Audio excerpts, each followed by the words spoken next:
Listo. Pues es un gusto para en la Noche de los Tiempos y particularmente para mí tenerlo aquí a Ángel como participante de este evento. Les voy a comentar unos pequeños datos para presentar a Ángel. Ángel Fareta nació en Buenos Aires el 21 de abril, coincide con el aniversario de fundación de Roma en 1953. Es escritor, teórico de arte y docente.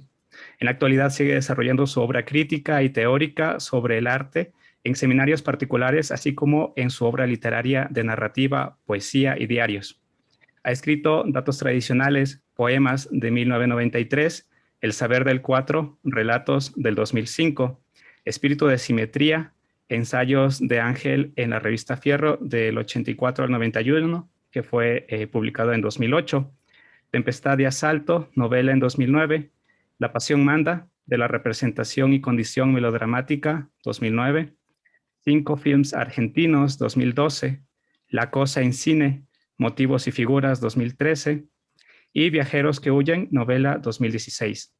Fue ganador del último concurso de ensayos organizado por la Escuela Nacional de Experimentación y Realización Cinematográfica con su libro Más allá del olvido, una historia crítica del cine fantástico argentino, escrito junto a Melina Cherro y Diego Ábalos, de próxima aparición.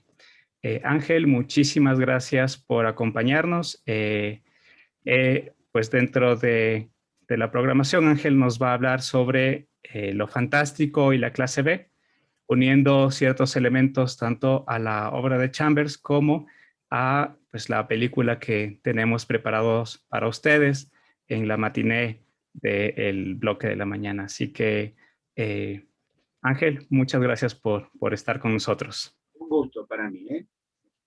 El agradecido soy yo.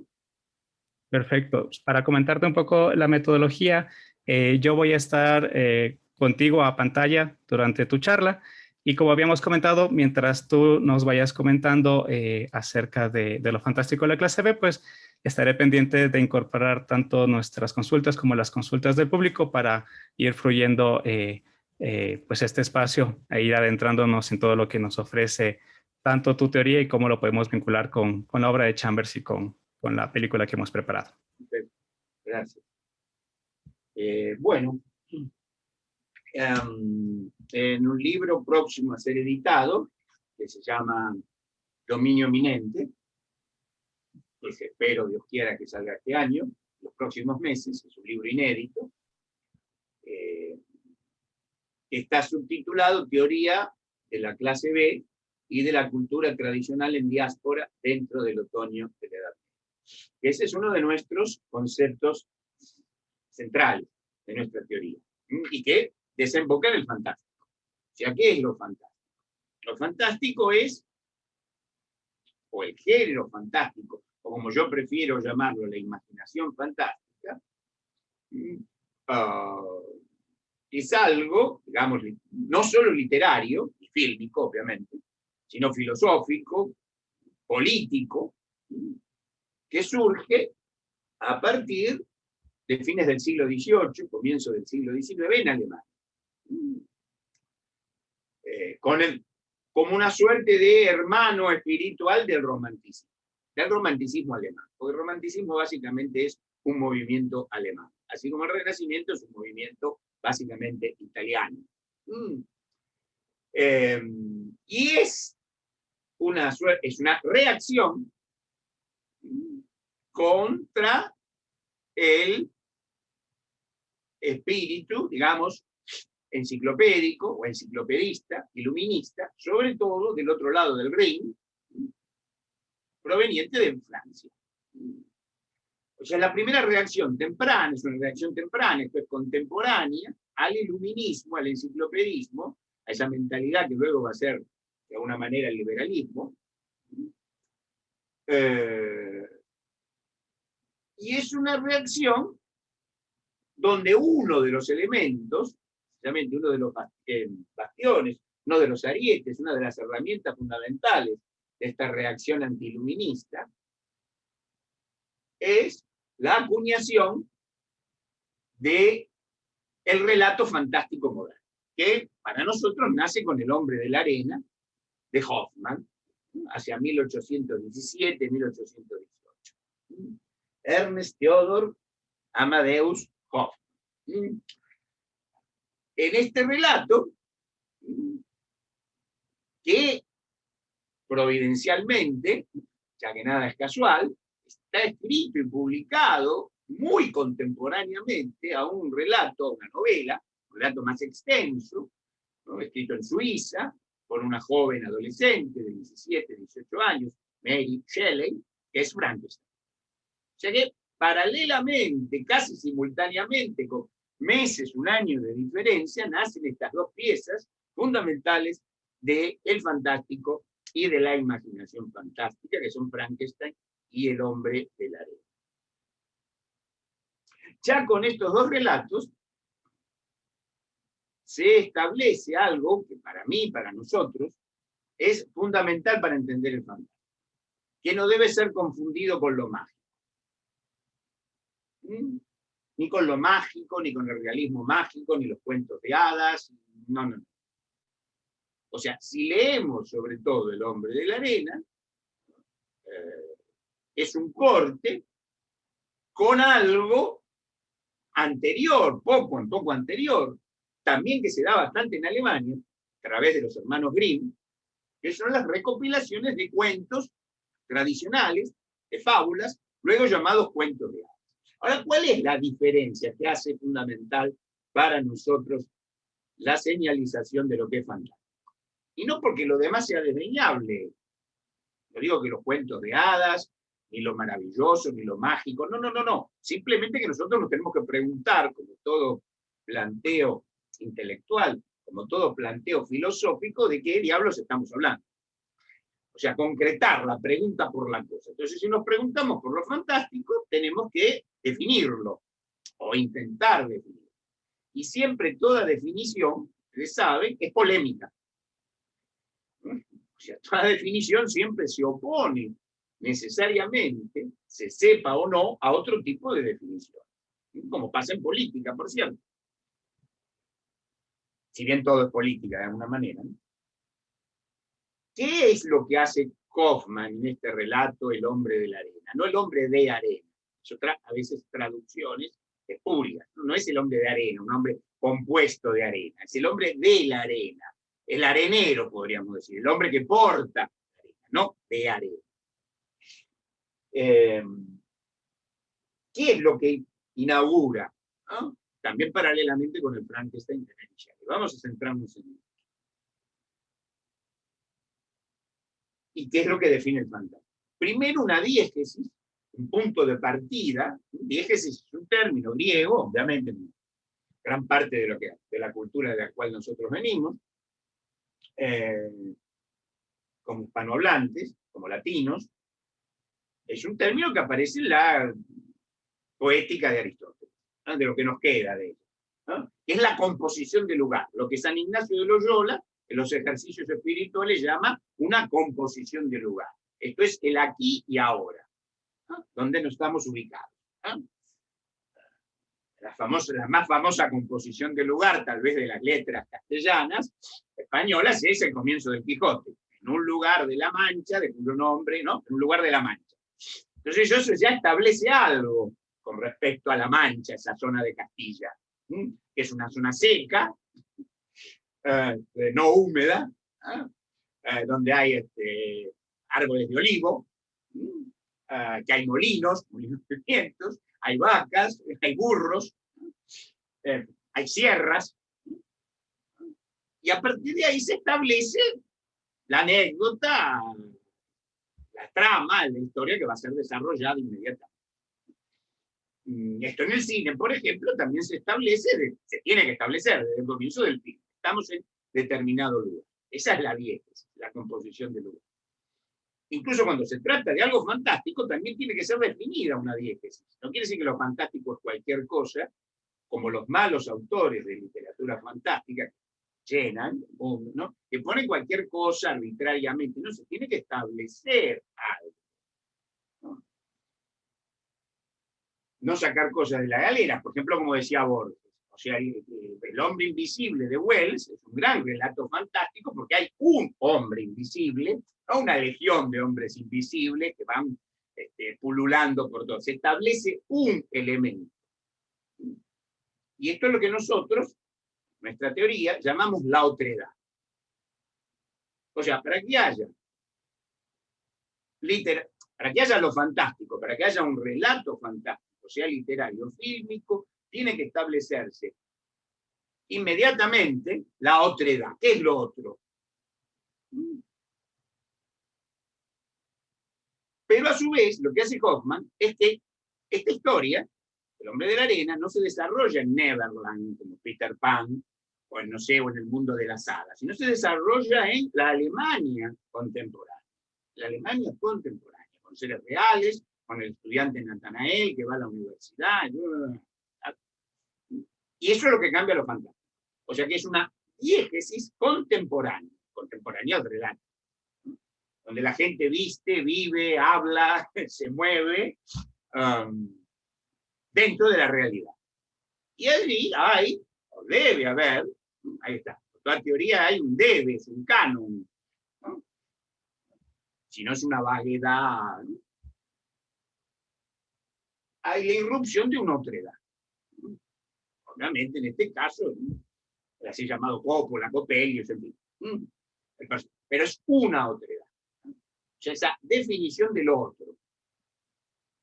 Esa otredad, eso otro, generalmente, es, no solo generalmente, sino que, ¿cómo podemos decir? Debe ser negativa. Esa otredad es invasiva, perversa, malévola, y cuando se intenta hacer que esa otredad sea positiva, generalmente las cosas no funcionan. Nuestro admirado John Carpenter fracasa, a nuestro entender, estrepitosamente en Starman, cuando por primera vez en su obra quiere intentar, yo lo entiendo y celebro que haya hecho esto, que haya intentado hacer eso para darnos un respiro y que lo que aparece como otredad sea positivo. Lamentablemente, para nuestro juicio, la película es fallida porque se cae en una suerte de sentimentalismo. Así que generalmente ya desde El hombre de la arena o desde Frankenstein, la otredad es un monstruo. El monstruo, por cierto, viene del latín, que viene de la misma raíz que monstrare, es algo que se muestra. Lo cual parece una tautología. ¿Qué es lo que se muestra? Lo que se muestra es algo que cierta ya mentalidad regente en Europa o en ciertos lugares de Europa, y que se trasladó esta pugna a nuestra América, ¿no? A nuestra América hispana, a nuestra Latinoamérica, desde luego, es que hay algo que no se puede mostrar más. Algo que empieza a ser tachado por el espíritu positivista, por el espíritu liberal enciclopédico, luego llamado positivista, luego llamado liberal, etcétera, etcétera. Hoy global, si queremos. Que es tachar, eliminar el concepto de lo sagrado, no de lo religioso, necesariamente, sino de lo sagrado en general. O sea, todo es positivo, todo es material, todo es catalogable, ¿no? Su existencia, la existencia de eso está en la enciclopedia, sobre todo francesa, y si no, no existe. Todo este elemento sagrado, esa otredad, esta otra cosa, que obviamente su brazo es la religión. Nosotros definimos a su vez la religión como la administración de lo sagrado. Y ahí, por cierto, los problemas que tiene la religión, yo soy católico, que tiene, por ejemplo, la religión católica, para administrar algo que es un exceso.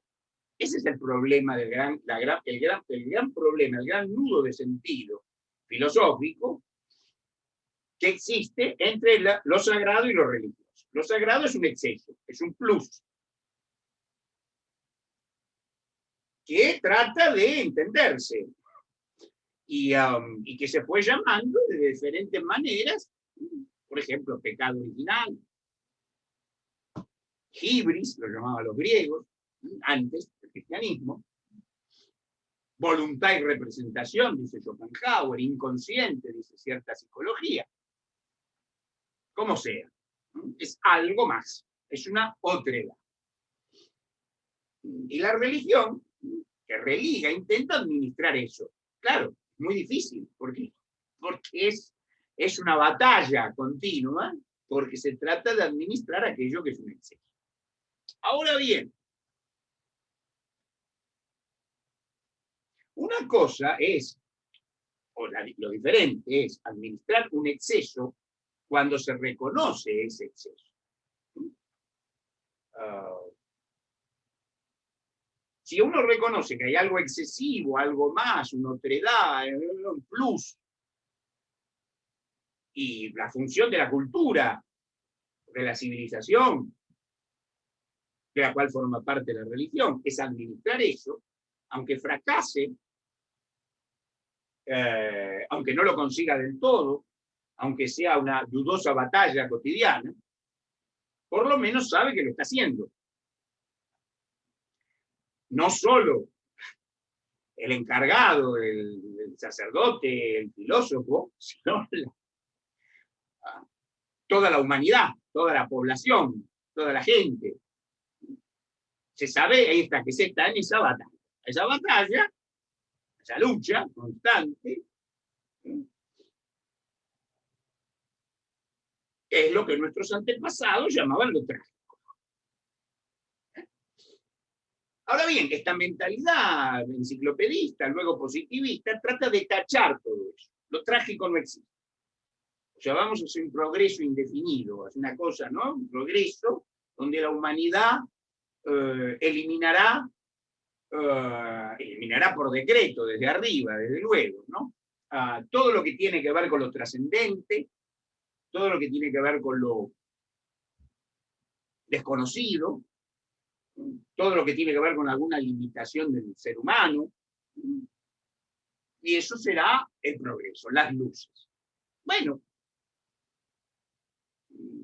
no por casualidad en Alemania. ¿Por qué en Alemania? Aparte del genio de Hoffmann, ¿no? Que eso, desde luego, es... Y aún estudiando el ADN podríamos entender. Pero hay ciertas condiciones lógicas, hay una aquí y una ahora que puede ayudarnos a entender, también Mary Shelley, ¿no? Cierto, es inglesa.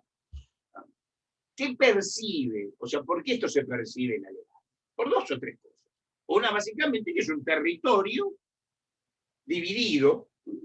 ¿Cuál es uno de los elementos fundamentales de los fantasmas? El doble. ¿No? Lo que los alemanes llaman el Doppelganger. ¿No? El que camina con nosotros. Esa doble, el alter ego. Alemania es un país doble. Fue el territorio un siglo y medio antes de las guerras de religión. Fue donde nace precisamente la reforma protestante. Alemania, por otro lado, aparte de esta división, tiene otra división que existe en su idioma, porque Alemania en la época de Hoffmann era una serie de, salvo Prusia, que se va a quedar un siglo después con toda la voluntad alemana, con los resultados que tuvo el siglo pasado, el siglo XX precisamente. Pero bueno, ¿qué es Alemania? Una serie salvo Prusia, una serie de pequeños estados, principados, ducados, que los une únicamente el idioma. O sea, otra secesión, otra división, otra duplicidad.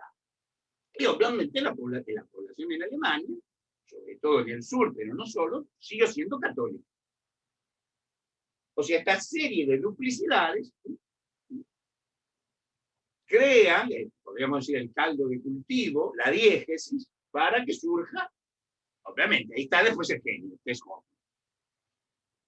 Si leemos El hombre de la arena, ¿no? Si leemos El hombre de la arena, ¿no? Obviamente, perdón, ahora se usa la estúpida palabra inglesa spoiler, ¿no? sea, lamento si alguno de los que nos escucha, porque voy a tener que contar qué pasa en El hombre de la arena. Así que, si no lo escucharon, no lo leyeron nunca, espero no arruinarles, escupirles el asado, como decimos en la Argentina. Acá hay que contarlo. ¿Qué pasa? ¿Qué le pasa a este joven Natanael? Nombre que aparece en el Evangelio. Es un discípulo de Cristo. Al que le dice Cristo, yo te haré ver más cosas. Así que ya Hoffman ya parte de un elemento polémico en nombrar a su personaje. Pero resumiendo algo, este personaje que va a estudiar, va a la universidad, ¿no? ¿Qué es lo que le ofrece este personaje siniestro, que va mutando además, ¿no? Coppola, Copé.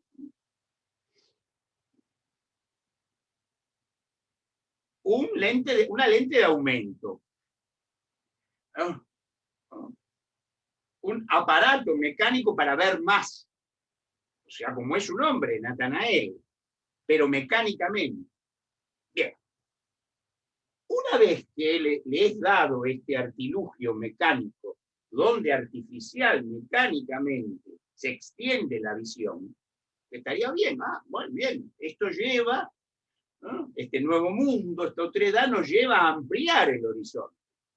¿Quién podría, situados en este momento, negarse a ese avance?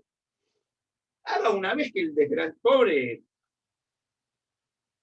Natanael tiene este instrumento, lo enfoca y ve la vereda del frente, el otro lugar, lo opuesto a él, el horizonte. ¿Y qué es lo que ve? Bueno, una mujer llamada Olimpia, lo que cree una mujer, pero que en realidad es un autómata. Creo que la metáfora central de este relato, que es la metáfora central precisamente de lo fantástico, es este mundo mecánico, técnico, simula, o en realidad sí, nos trae algo para ampliar nuestros horizontes, para ver más lejos. Pero ¿qué nos hace ver? Nos hace ver algo trucado, algo mecánico, algo inhumano. Ese es el nacimiento de los fantasmas. Desde luego, si nos trasladamos poco, porque estamos en Suiza, cerca del lago de Le Mans, en la villa Diodati, en Suiza, o sea, nos trasladamos caminando incluso. ¿Qué estaba pasando? La joven Mary Shelley, ¿qué cosa nos describe? Cambiando lo que haya que cambiar. Algo también de ampliar el horizonte, de crear algo con restos. Esto es interesante, con restos. ¿Qué serían esos restos? Vamos a dejarlo aparte. Vamos a dejarlo fuera de campo, como decimos en el cine. Esta criatura que indudablemente quiere emular a Dios. Porque Frankenstein es siempre las traducciones, no sé cómo les va a ustedes por allí en las traducciones, pero siempre se olvidan el subtítulo de la novela de Mary Shelley. Es Frankenstein o el nuevo Prometeo.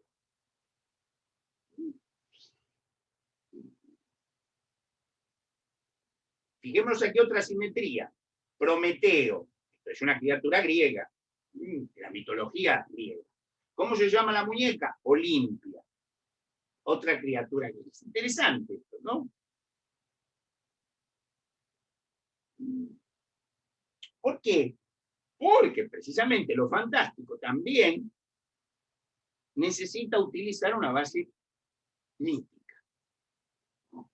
Y al mismo tiempo también porque, volvamos a Olimpia, volvamos a Hoffman, porque la mentalidad esta enciclopedista, esta mentalidad racionalista, no racional, sino racionalista, materialista, positivista, secular, al ras, antitrágica, antisagrada, necesita inventar el kitsch. Otra palabra alemana. ¿Qué es el kitsch? No es simplemente la cursilería, el mal gusto. Es ocultar algo mecánico, algo serial, algo industrial, con un elemento alto.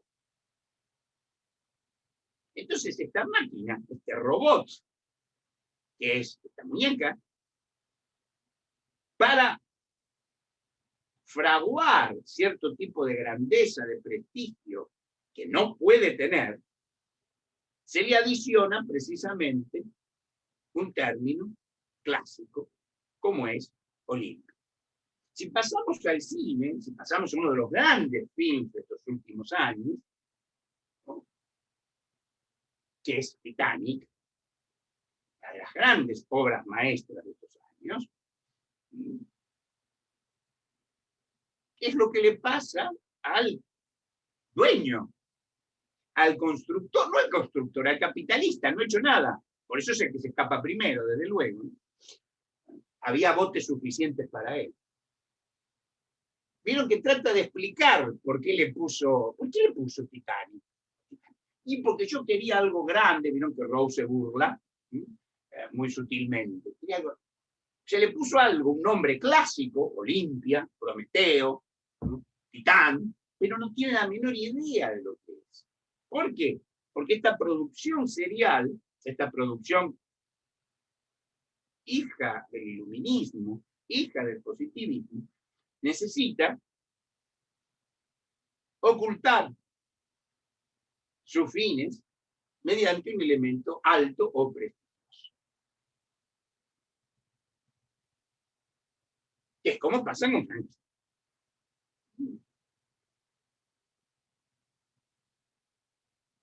Por lo tanto, lo fantástico es un momento del cual no hemos salido, por suerte. Es como la última articulación de algo que es el subtítulo de nuestro libro, Dominio Mínimo. Es el último episodio de esto que hemos llamado cultura tradicional en diáspora desde el otoño de la edad. Vamos a eso, si me permite. Ángel, aprovecho justo este momento con la teoría del fantástico. Nos preguntan, ¿cuál es tu opinión sobre la división que hace Todorov sobre lo maravilloso, lo fantástico y lo extraño? No estoy muy de acuerdo, que digamos. No estoy muy de acuerdo, para nada. No estoy para nada muy de acuerdo, primeramente por esto que estoy diciendo, que se diferencia claramente con lo que dice el señor Todorov, indudablemente. Además hay un elemento con respecto a lo religioso y lo sagrado que indudablemente habla de una divisoria de aguas, ya que el señor Todorov es otro producto del iluminismo, del enciclopedismo francés. O sea, lo que quiere hacer con su teoría es precisamente achicarla, reducirla, racionalizarla, volverla enciclopédica, ¿no?, precisamente para, ¿cómo podemos decir?, para diluir, para neutralizar precisamente aquello que nosotros sostenemos que es lo fantástico. Obviamente alguien tendrá la razón. Yo creo tenerla porque si no estaría burlándome de todos ustedes. Evidentemente yo sostengo que mi teoría o nuestra teoría es la acertada. Digo por qué. Esa sería la diferencia. Creo que es creo que es otro de los intentos, porque obviamente el enemigo, quien se nos opone, desde luego no es que está durmiendo. Entonces, como lo fantástico está tan relacionado con lo sagrado, con lo religioso, indudablemente se lo trata de atenuar, ¿no? Eso, no sé si he respondido. Sí, perfecto. Hay quizás también una acotación que creo es interesante porque no todos conocen tu obra. ¿Por qué cuando te refieres a la teoría que expones lo planteas en plural? Que también creo que es importante. Sí, claro, sí, es una cosa que precisamente también desvela a mis compatriotas argentinos. Claro, porque yo digo nosotros, porque en realidad yo no soy un yo liberal, no soy un inventor de nada. ¿no? No es el yo liberal, no soy Bill Gates. Yo inventé tal cosa, yo inventé nada. No, no. O sea, mi postura antiliberal la mantengo precisamente con lo fundamental que es el lenguaje. Entonces digo nosotros porque yo no estoy pensando como Ángel Pareta. Yo estoy pensando con algo que deviene de una cultura tradicional en diáspora desde el otoño de la Edad Media. Entonces cuando digo nosotros, digo, a ver, Pitágoras, digo Platón, digo Mary Shelley, digo Mircea Eliade. ¿Se entiende ahora? Esa sería la diferencia. Yo no inventé nada. No soy yo. No soy Edison. No soy el inventor absolutamente de nada. No soy el yo liberal individualista. Yo soy un nosotros.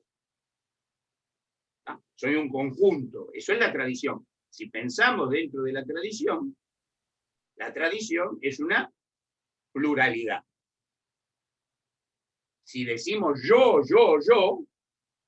caemos en un individualismo que precisamente se opone ya desde el propio lenguaje, la casa del ser, dice Heidegger, ya cometo o cometemos una contradicción de raíz.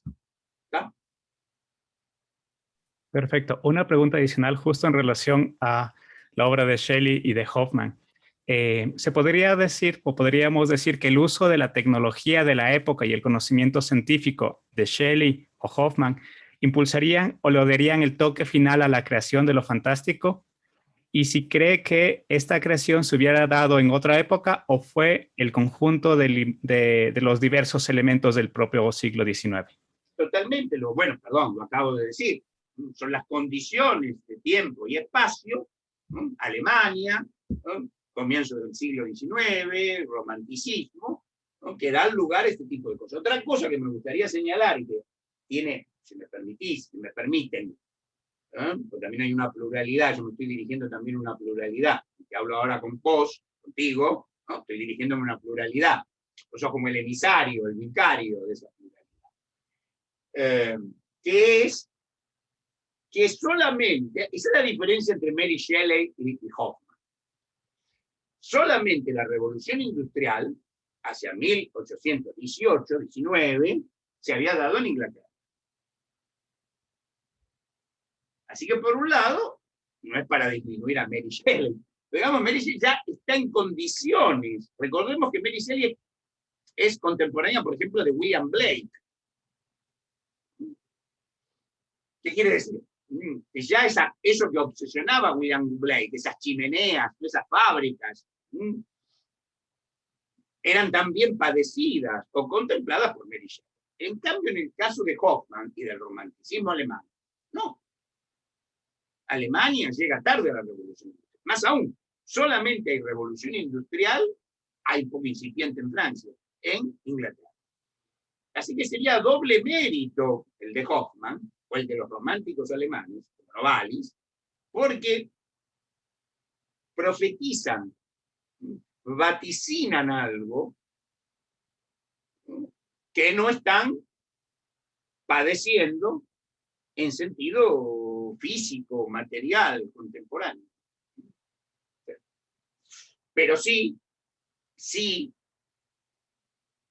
como alemanes, en el caso de Hoffman, sí mantienen ya de por sí una relación doble con respecto a esto. Si me permitís, pues claro, tratar de explicitar una teoría de varios libros de 40 años es un poco difícil. Pero, por ejemplo, recordemos qué es lo que surge paralelamente en esos años en poesía y en música. Así como continuamente, porque hay tanta, en lo fantástico, tanta relación con lo negro, la noche, el humor negro. Musicalmente, ¿qué aparece ahí? Aparece una forma musical que se llama el nocturno. Novalis, contemporáneo de Hoffman, crea los cantos a la noche. O sea que es todo lo nocturno. La noche, lo nocturno, lo negro, lo oscuro. ¿Por qué? Porque ¿qué se opone a las luces del iluminismo? lo nocturno, lo oscuro, el color negro, la melancolía, que en griego quiere decir humor negro.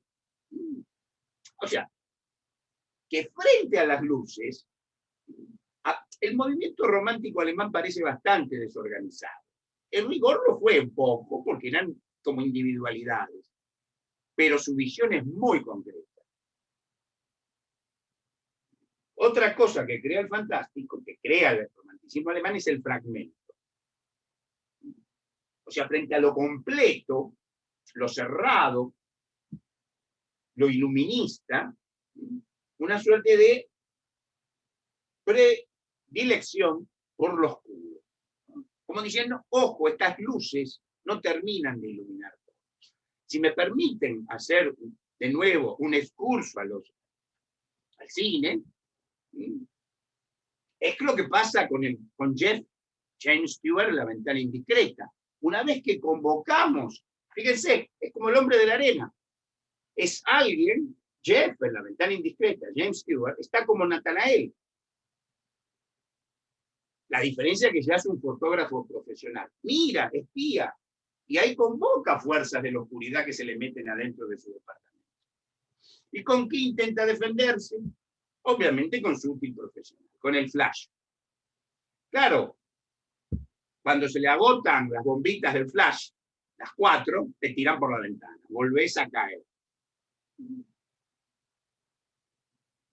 Ahí tenemos una relación autoconsciente con el hombre de la vida. Pero ya, en el siglo XX, con el cine, que es la tierra prometida de lo fantástico, así como Hoffman estaba en el desierto todavía, y el maná era un poco su imaginación.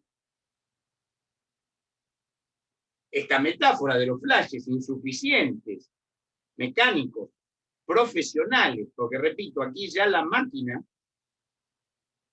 fotográfica, los largavistas, esta visión mecánica, ya no le es dada por alguien, que indudablemente es el demonio,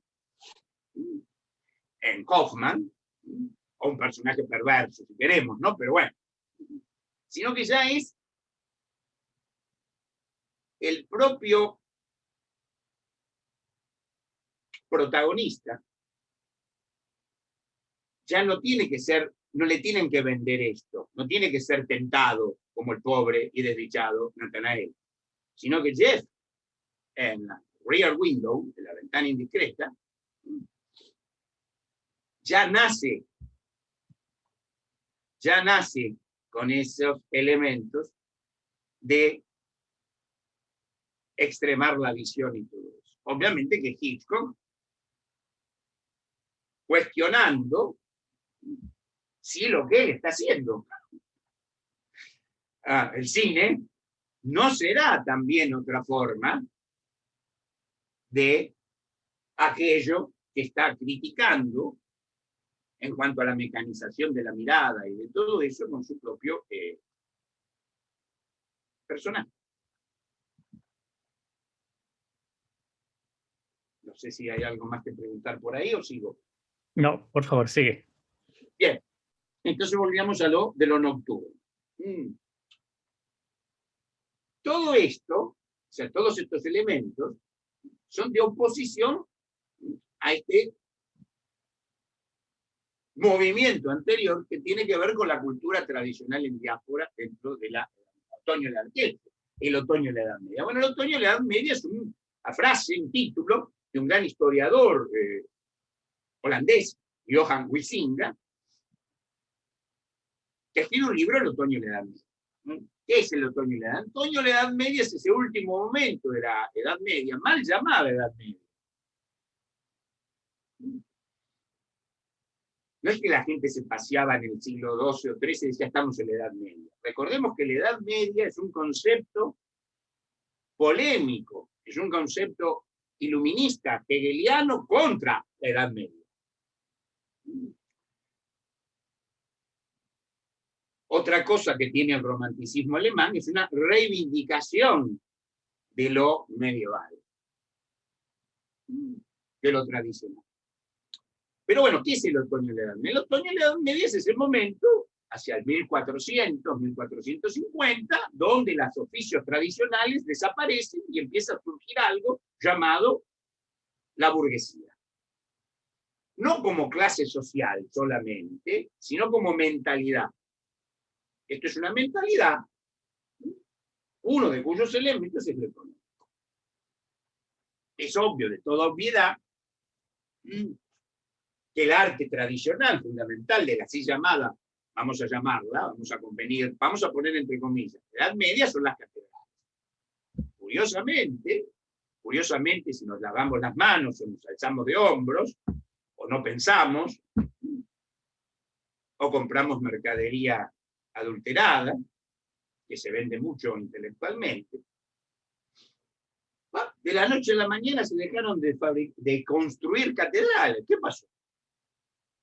Hay una serie de teorías medias estúpidas, como que fue una crisis de los materiales, como que no se hubiera encontrado más piedra.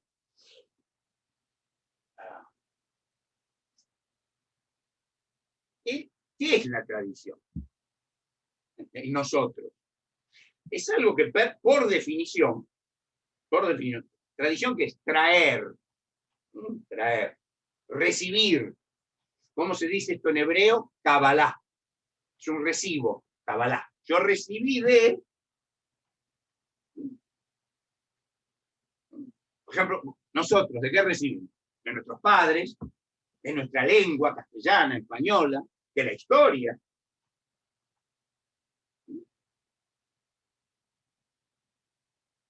Por definición, la tradición, lo tradicional, no puede perderse. Sí puede ser opacada,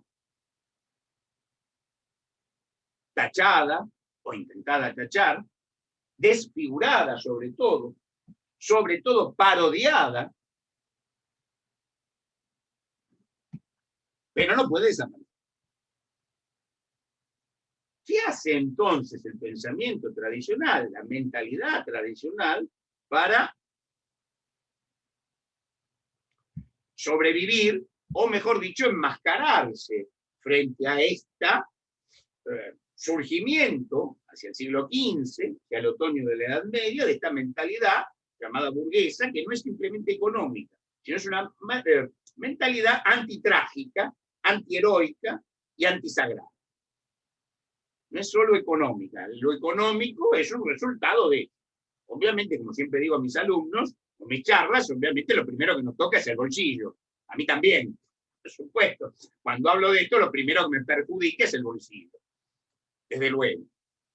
Pero es otra cosa, es una mentalidad, es un imaginario, es una forma de concebir el mundo totalmente opuesta a la mentalidad tradicional.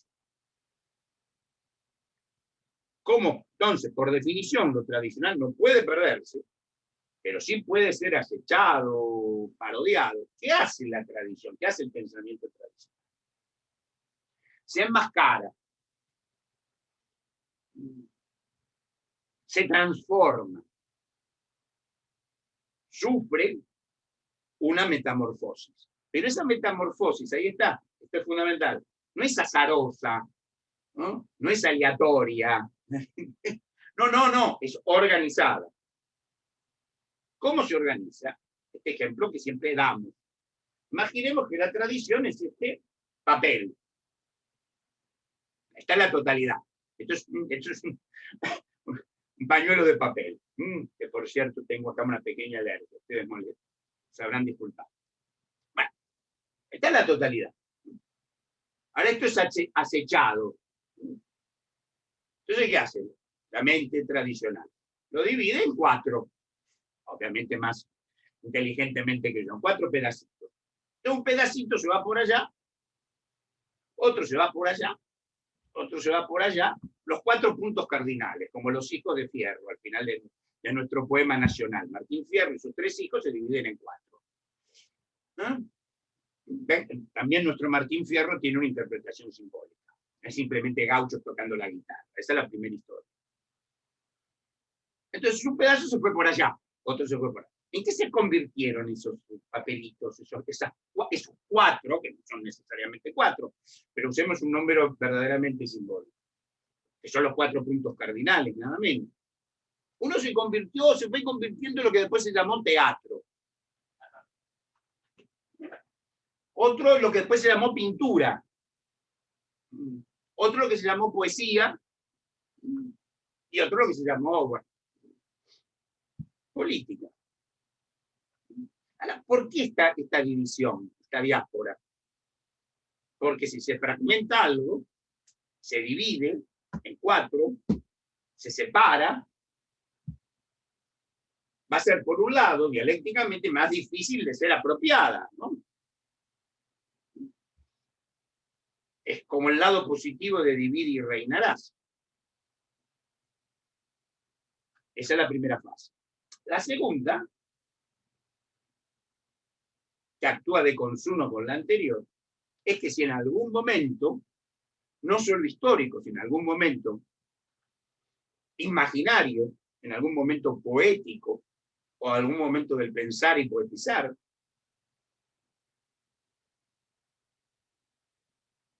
se encuentre la posibilidad de regresar a esto,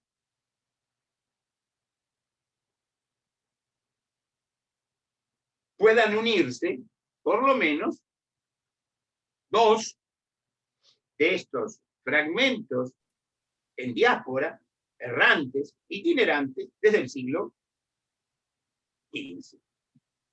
¿Cuál es uno de estos momentos? El fantástico.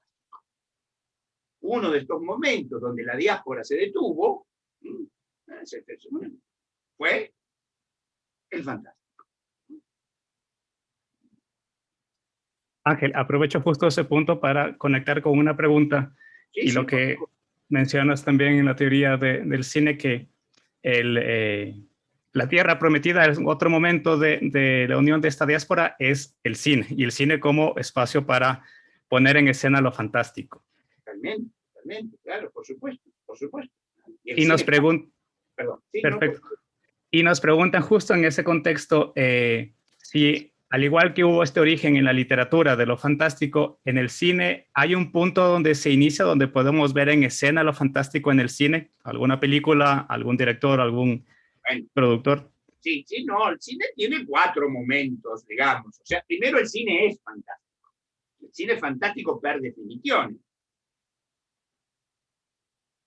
Sí. Asistimos desde Griffith a una reproducción ficticia del mundo, pero un mundo ordenado a escala. Sí, ya que por sí es fantástico. Ver un film es fantástico. El cine ya por definición es algo fantástico. Dentro de lo fantástico que es el cine, por definición, no técnicamente, nociológicamente, es algo fantástico. Estamos viendo una imitación de la vida. Es la caverna platónica, con una diferencia, cosa que siempre señalamos. En la caverna platónica nacemos esclavos. En la caverna que inventó el señor Griffith, hacia 1908, nacemos libres, vamos libres. Así que el cine es ya de por sí fantástico. Luego, en cuanto a lo fantástico, ahí está, dentro del cine, esto es lo fantástico como género, motivo, tenemos, creo, no creo, estoy seguro, si no, ¿para qué? No voy a venir acá para improvisar. Hay 4 momentos. El primero son los años 30, que coincide con el sonoro, con el comienzo del sonoro. Los 30, que son los films de la Universal. Drácula, Frankenstein, ¿no? De Boris Karloff, Bela Lugosi, los films de Todd Browning, y el primer Frankenstein, ¿no? El Hombre Lobo, La Momia, son los 4 o 5 films de los años 30 de la Universal. Una cosa importante, fundamental, si me permite, Ricardo. Cuando la Universal, en el año 31, pone en escena Frankenstein y Drácula, tanto la novela de Mary Shelley como el Drácula de la novela de Bram Stoker estaban no olvidadas. Se consideraba una literatura, una porquería. pseudo literatura. Fue Hollywood, la grandeza de Hollywood, que supo volver a entender que esa literatura, esas dos novelas, que por cierto son dos extraordinarias novelas, esa elección ya es una elección política, es una elección simbólica. Ahí se funda, o se refunda, el fantástico cinematográfico. Esto es importante. Hoy, cualquier hijo o hija de vecino dice, qué gran novela de Drácula, y yo qué sé. Bueno, hay algunos tontos todavía ignorantes que luego, no sé, piensan que no lo es, pero bueno, eso es inevitable. Pero en el año 30-31, tanto la novela de Mary Shelley como la de Bram Stoker eran consideradas, ni siquiera existían. Pero no es que fueron rescatadas, no, fueron puestas en escena. Esto es muy importante. Bueno, este es el primer momento. En cuanto fantástico y cine. El segundo es ese momento extraordinario, lamentablemente breve, que son los 9 films producidos por Val Lewton para la RKO entre 1941 y 1948. Nosotros lo llamamos, en este libro, espero que salga, espero que lo lean, obviamente, por supuesto que quiero que lo lean, lo llamamos la enealogía ejemplar. De Enia, 9. Así como hay tetralogías, pentalogías, estos son 9 films. La enealogía ejemplar. Cat People, Yo caminé con un zombie, La séptima víctima, El barco fantasma. Bueno, son 9 films. Ese es el momento extraordinario, ese es el eje del proceder. ¿Por qué?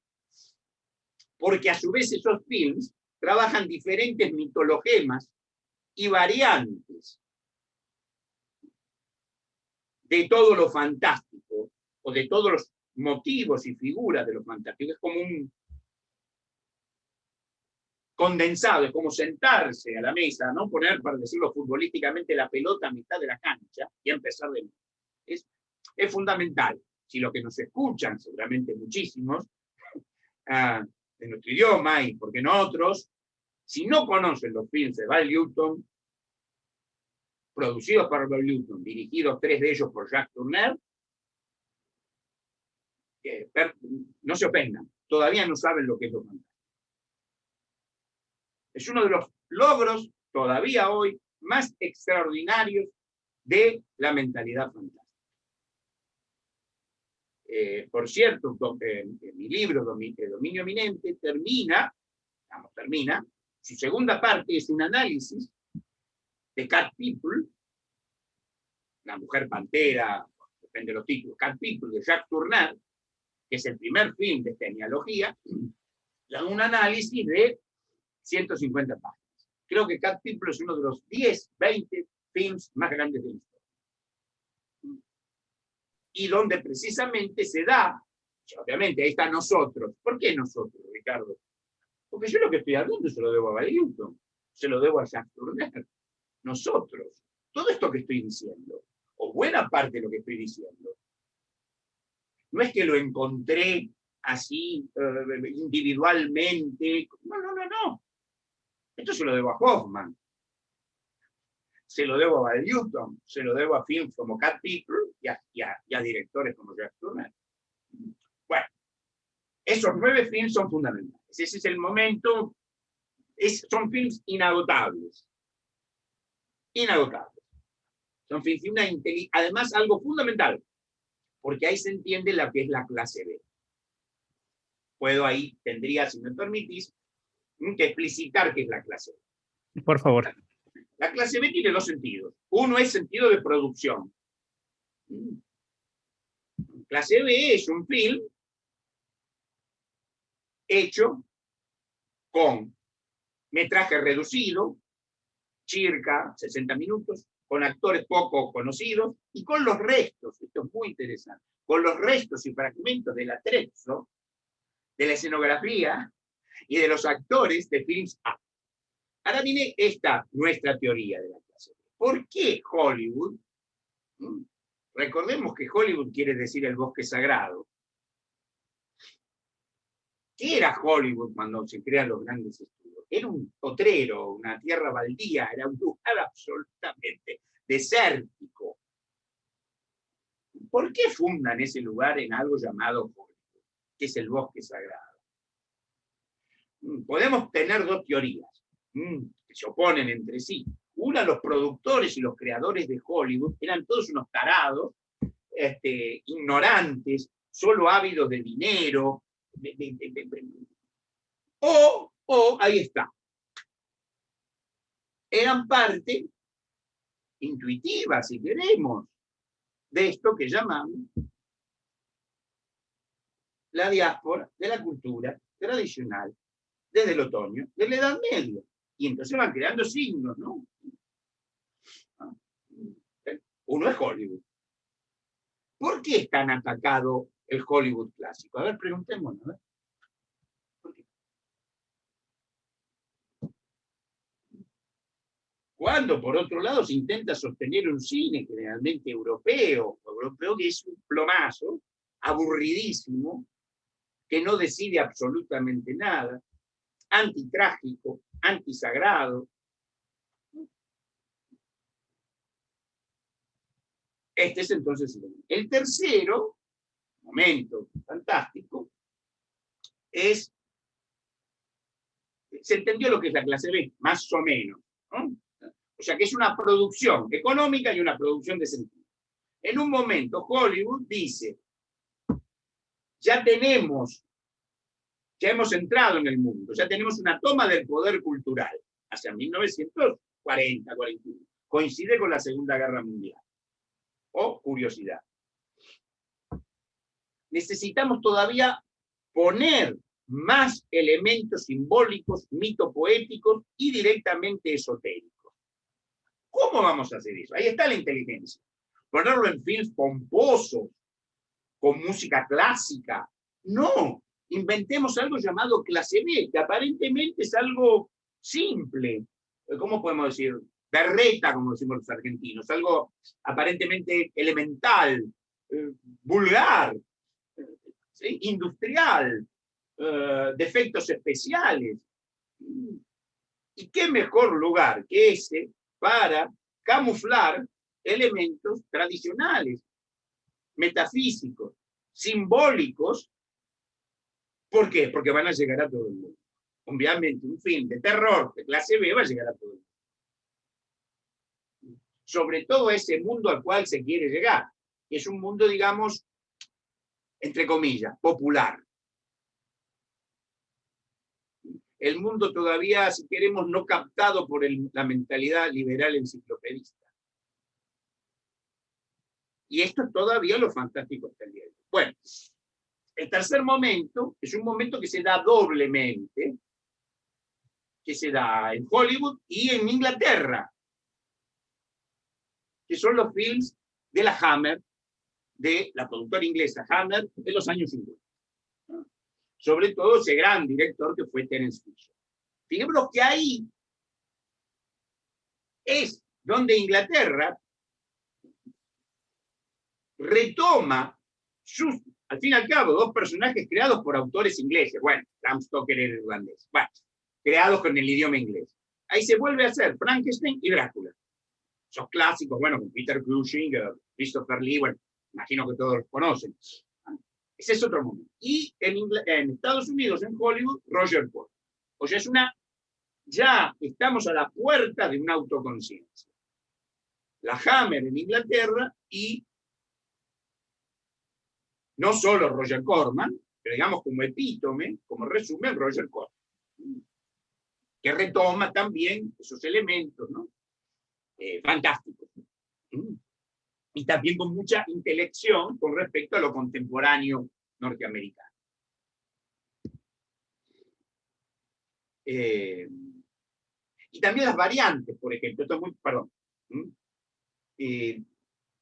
Hay un film de Terence Fisher, más grande director de la Hammer, porque no es solo que hacen Drácula y Frankenstein, sino que habían aprendido de Hollywood a hacer variantes, o sea, tomando el mito, el mitologema, la figura de Drácula, no centrarse en lo que cuenta, que es mucho, la novela de Bram Stoker, que es una que les recomiendo, seguramente la conocen, ¿no? Pero Terence Fisher, que son las The Brides of Drácula, las novias de Drácula, Ese es un film extraordinario, ahí está, de una simbología metafísica, religiosa, extraordinario, pero está en clase B, ¿ya?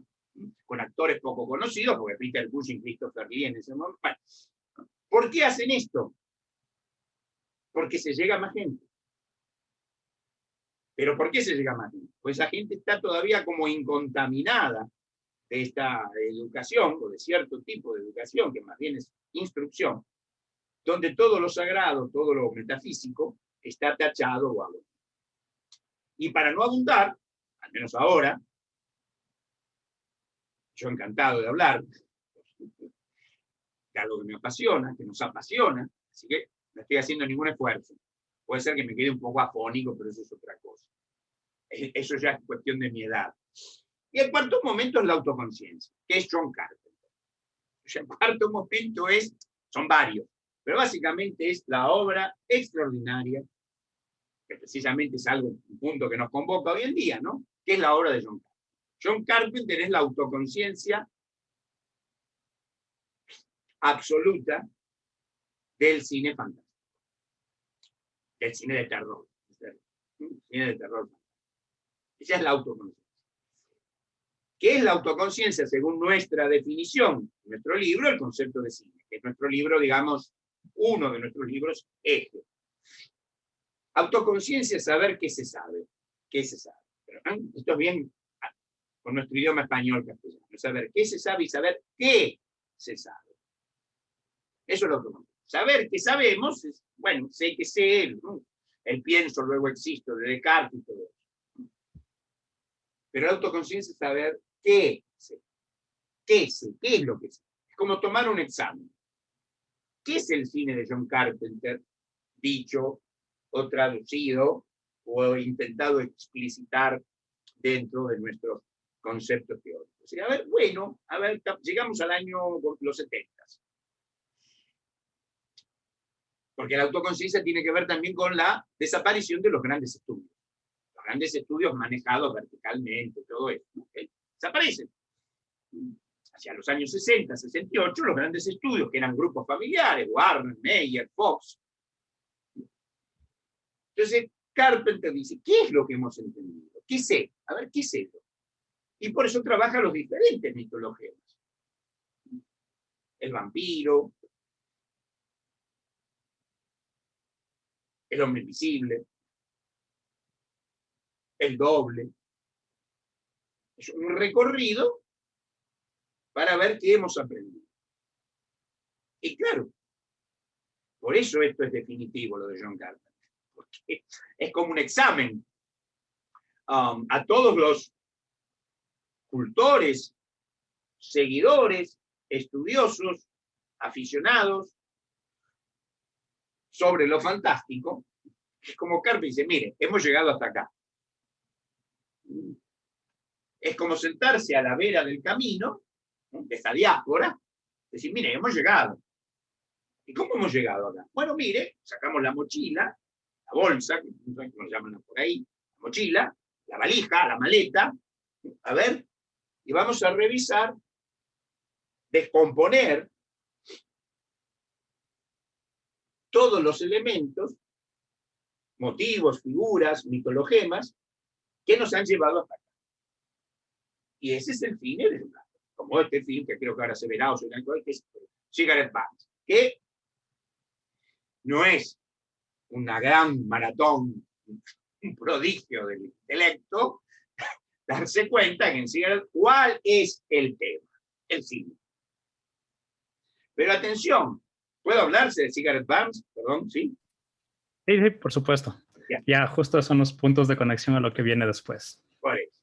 No solo el cine, sino, atención, el mal uso del cine fantástico. Esta película, que para mí tiene algo, yo lo entiendo, está muy enojado. Hacia el final se le va un poco la mano. Yo entiendo, está enojado, lógico. Está enojado ¿por qué? Por sus propios seguidores, por el seguidor de lo fantástico que no entiende nada, como este coleccionista monstruoso, diabólico. ¿Y qué es lo que colecciona? ¿Cuál es? un ángel al que le han cortado las alas. Bueno, por eso llamamos nosotros. No es solo el cine dentro del cine, sino que acá el blanco polémico, el target, el enemigo, somos muchos, podemos ser nosotros. Atención, señoras, señores. Atención, podemos ser nosotros. Nosotros podemos quedarnos en coleccionar afiches o a trivia o anécdotas y pensar que una película de Carpenter es igual que una película no sé cualquiera, de no sé qué, gore, cualquier cosa gore.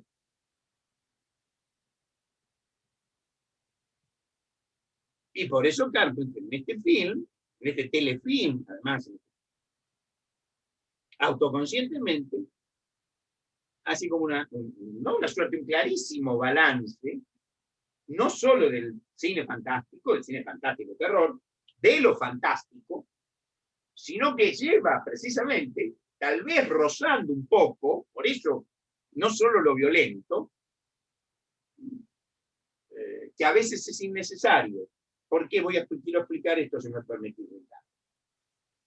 Y tratamos de convencer. Entonces, yo entiendo el enojo, yo muchas veces me enojo, claro, yo no hago films, yo escribo, enojarse, ahora si me enojo un poco, bueno, a nuestros amigos que nos están viendo, dice, bueno, Pareta se enoja un poco, pero claro,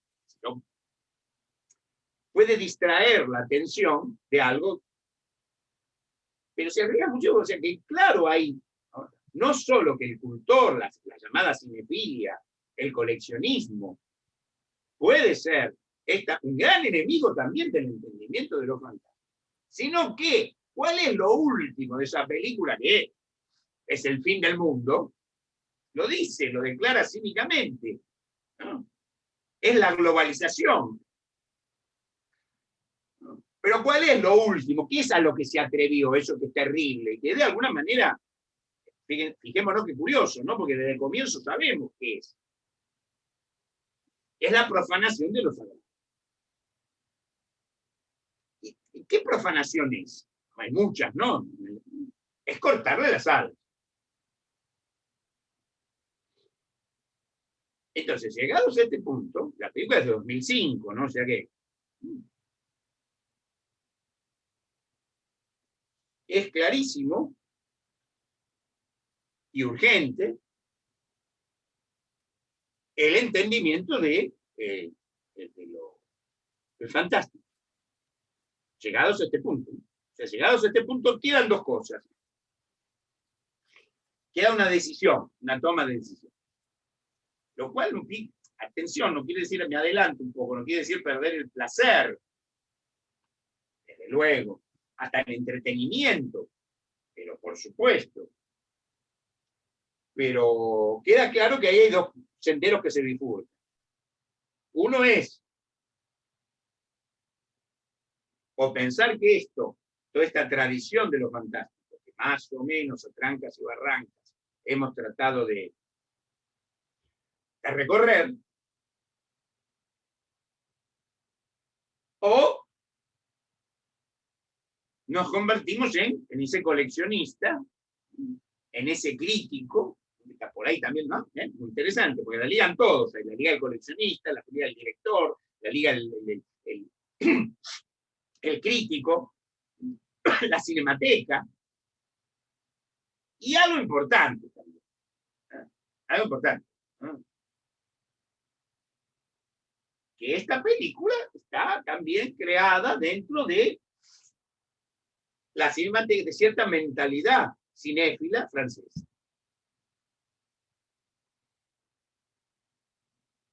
Entonces es un llamado de atención, por lo cual no quiere decir que perdamos el placer y el gozo. O sea que el fantástico nos enfrenta, finalmente, con una responsabilidad. Desde Kaufman. Esa responsabilidad se puede asumir o no. Si no la asumimos, no digo que lleguemos a Bellinger, por ejemplo, al coleccionista o al buscador de rarezas. Esperemos que no. Pero metafóricamente se nos está diciendo Carpenter que precisamente podemos llegar en algo similar. O sea, cuando se llega al fin, no quiere decir que, a ver, como decimos, el cine ha llegado a su fin. También es fantástico de alguna manera. No quiere decir que terminó. No se pueden hacer películas. Sí, sí, se pueden escribir relatos fantásticos. Yo mismo los escribo. Desde luego. Pero no se puede seguir como si no hubiera pasado. O sea, yo puedo seguir escribiendo relatos fantásticos, pero no puedo hacer. No, Carpenter, no, lo vi una vez, coleccioné un afiche, qué interesante. Sí, podés seguir en eso. Sos un irresponsable. ¿Entiendes? Hay dos caminos. La autoconciencia, el entendimiento, ¿sí? O el coleccionismo, o la trivia. Así que lo fantástico es muy serio. Es algo verdaderamente muy serio. Tal vez, y sí, tal vez, es la gran herramienta estética, la gran herramienta estética, o filosófica, poética, intelectual, la gran herramienta intelectual fundamental que nos queda para aquellos que no estamos de acuerdo con esto que se llama el mundo global, ¿sí? Unidireccional y todo eso. ¿Ah? Lo que no estamos de acuerdo. O sea que es algo esencialmente político, porque el fantástico de Kaufman es político.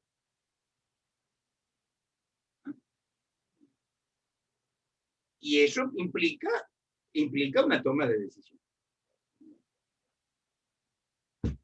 Eso. Perfecto, Ángel, muchísimas gracias. Para ir cerrando el espacio, hay algunas preguntas del público que quisiera hacerte. Por favor. Diego nos pregunta, ¿es posible que en las últimas décadas del siglo XX la técnica, llámese efectos especiales, etcétera, y la multiplicación inflacionaria de films fueran degradando al fantástico en nuestros días?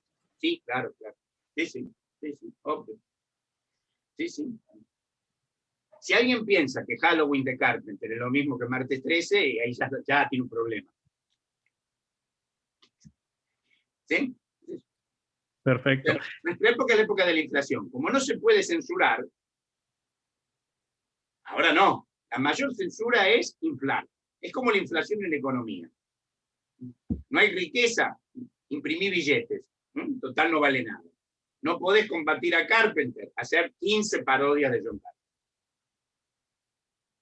Por eso el espectador está en una situación, somos como Sam Neill al final de La Boca del Miedo. El tema es no terminar como Sam Neill. Hay que entender algo, ¿sí? Antes de terminar como Sam Neill. Pero en realidad estamos, piense que tanto Cigarette Burns como sobre todo en La Boca del Miedo, totalmente que es una lectura de Lovecraft, obvio, total, una extraordinaria lectura de Lovecraft, la más inteligente lectura de Lovecraft. Terminado en el último film, el último espectador de cine, la última sala de cine, que van a ver una película de John Carpenter, es la autoconciencia absoluta, total. Entonces tenemos ahí está la divisoria de aguas. Tenemos que entender como Sam Neill, antes de terminar en la celda acolchada, haciendo cruces, hasta poniéndonos cruces en, no sé, en la cara, en la pared, antes de eso. No sé si hay otra pregunta. Sí, perfecto. Nos pregunta Luis, ¿qué papel cumple el expresionismo alemán dentro de la serie B? Bueno, sí, bueno, es indudable, sí, el expresionismo alemán es no sé si el expresionismo alemán, pero bueno, digamos, los films de... ¿qué es el expresionismo alemán en cine? ¿Qué son los films de Murnau y de Lamm? ¿Sí? Es el último momento del romanticismo alemán. ¿Sí? El último momento del romanticismo alemán es los Nosferatu de Murnau, o La muerte cansada de Fritz Lang. Por supuesto, sí, es un momento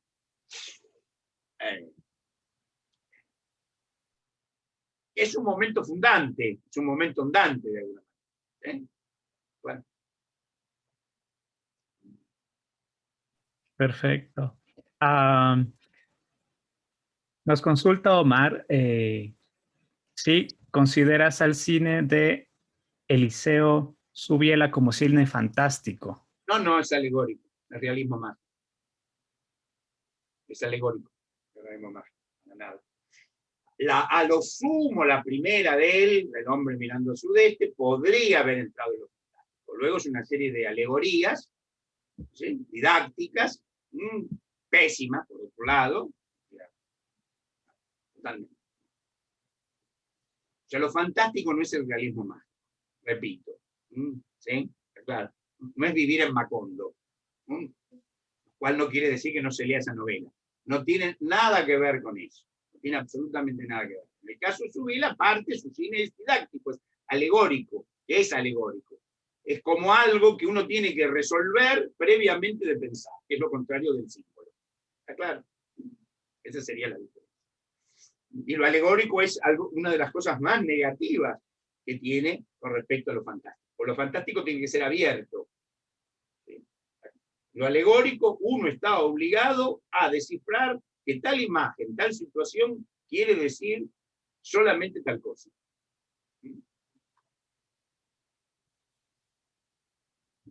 Perfecto. Y una pregunta de cierre con respecto, ya con este panorama tanto de la literatura fantástica como la clase B, también como ejercicio fantástico. ¿Qué nos puedes decir o qué elementos consideras importante resaltar de la obra de Chambers del Rey de Amarillo dentro de pues toda la construcción fantástica a nivel literario? Bueno, tenemos, obviamente, El Rey de Amarillo es como la película que están buscando, el fin absoluto del mundo. Ya, fin absoluto del mundo, el Necronomicon, el libro amarillo. A ver, todos ellos son emblemas, ya que obviamente los cuentos de Chambers, obviamente son cuentos de un hombre religioso. El tema católico, los cuentos de Chambers son, bueno, no tenemos que ir a buscar nada, es obvio, también es alguien que entra dentro. Todo este objeto, el Necronómico, la película esta, El fin absoluto del mundo, y el Rey de Amarillo, son inversiones del elemento tradicional. Es como la parodia o lo inverso del Santo Graal. El Santo Graal uno lo buscaba, eso perdido, que se perdía siempre, para salvar. En cambio acá hay un objeto perdido, un libro o una película perdida, oculta, pero en realidad es al revés. Las metáforas son las mismas, pero en realidad el sentido es otro. La lectura de este libro, la visión de esta película, nos hace perder la razón. Entonces, el libro de Chambers, los relatos de Chambers, basados en este libro, El Rey de Amarillo, es la inversión paródica, lo diabólico, si queremos, de un libro sagrado. En vez de ser el libro sagrado,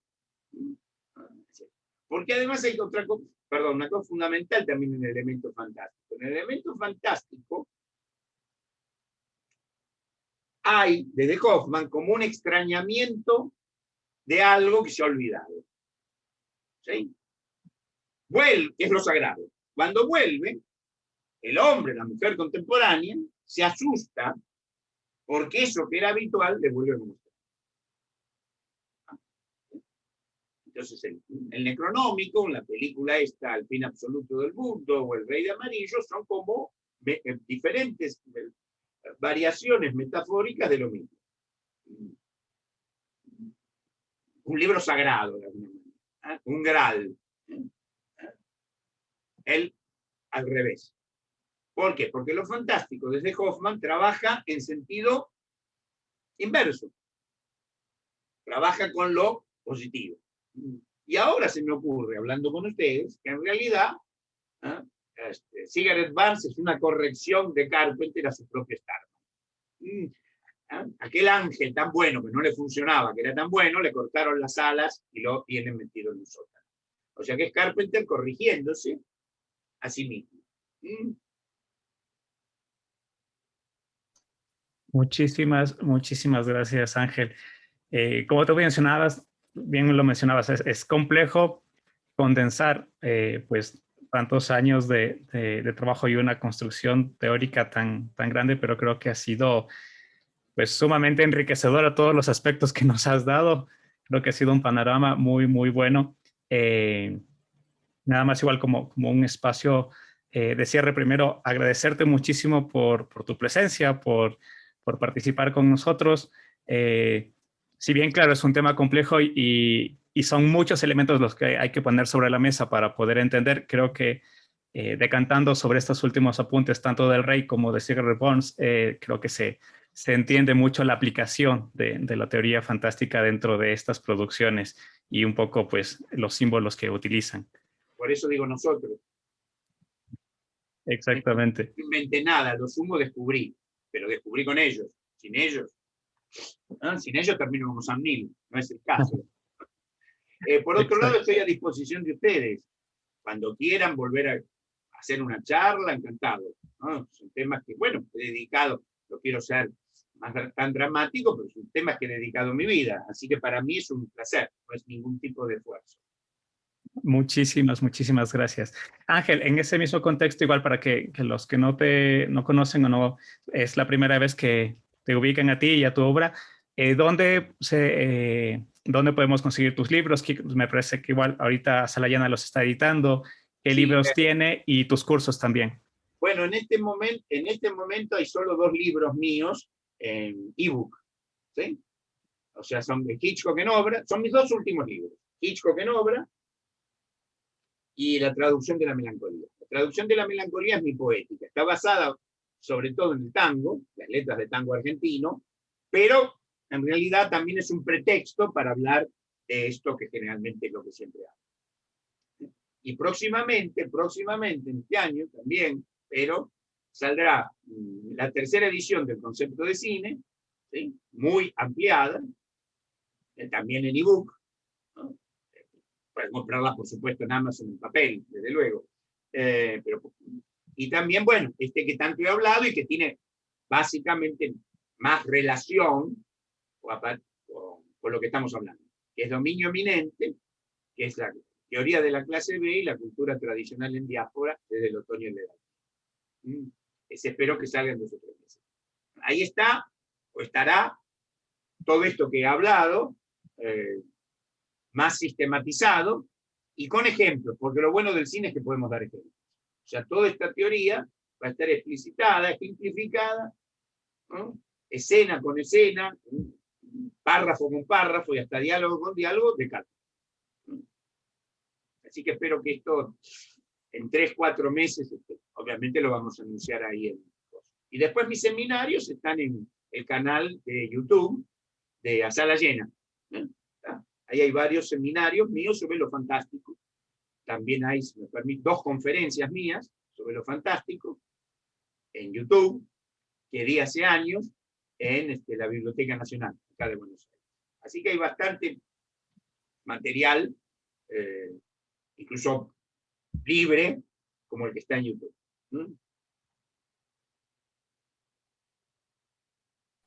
Genial, Ángel, muchísimas gracias. Y sí, recomiendo a toda la audiencia poder buscarte a ti en YouTube. Van a encontrar incluso varios seminarios que has dado, el simbolismo de la nave, en tu seminario sobre Titanic, el que realizaste no hace mucho sobre Terminator 2, que creo que es una gran oportunidad para que pues, quienes nos están viendo y escuchando puedan profundizar en estos elementos simbólicos que aquí los mencionas, pero que los comienzas a develar dentro de estos films que creo que son muy útiles.